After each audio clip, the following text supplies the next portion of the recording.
Supersonic fun racing times all the time. The R stands for racing.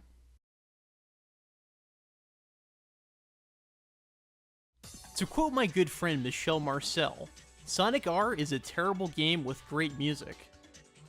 That's really all the review this game deserves. Sonic R was primarily developed on a custom game engine for the Sega Saturn by Traveler's Tales, the same team who brought us fantastic titles such as Sonic 3D Blast,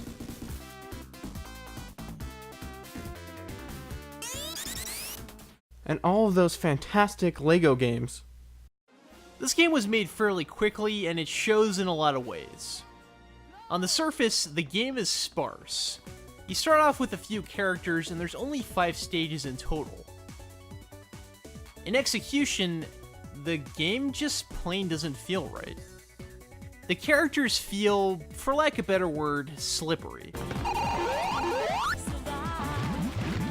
Even with the tight turn button, turning is very awkward.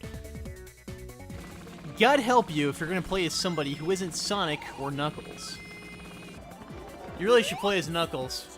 No, actually, you should play as Sonic, because his chili dog powers give him a speed boost. Supersonic racing fun times for the kids. Pure acceleration.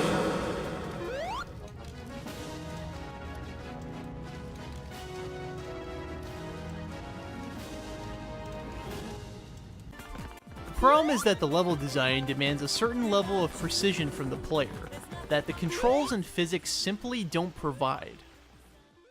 This is especially noticeable and frustrating when you're trying to activate the shortcuts.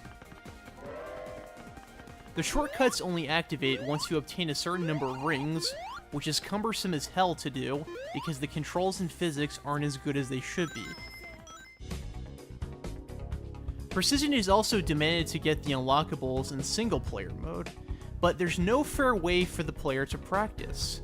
The time trial mode disables the emblems, rings, and chaos emeralds, so the only way to get them is through the free race mode through trial and error. Clipping issues are abound in Sonic R.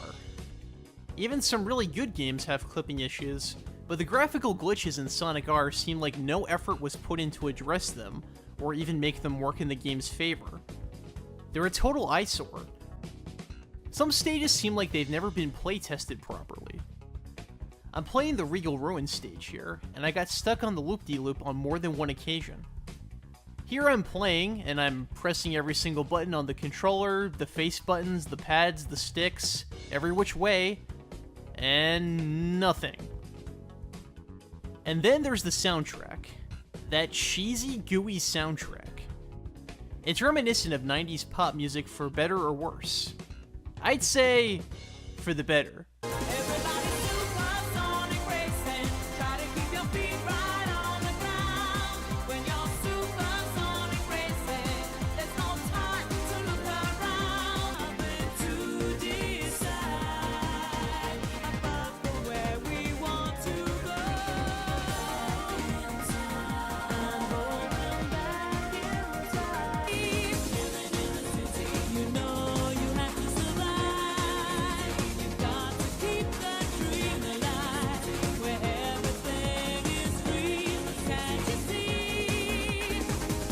And that's really all that ever needs to be said about Sonic R.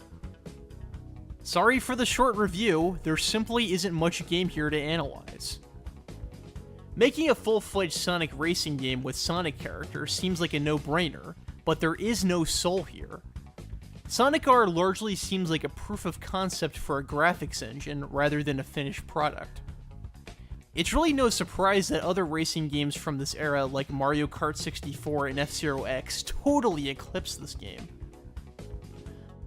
Unless you're one of those Sonic fans who has to play or own every single Sonic game, don't bother with this one. Go play Sonic All-Stars Racing Transformed instead.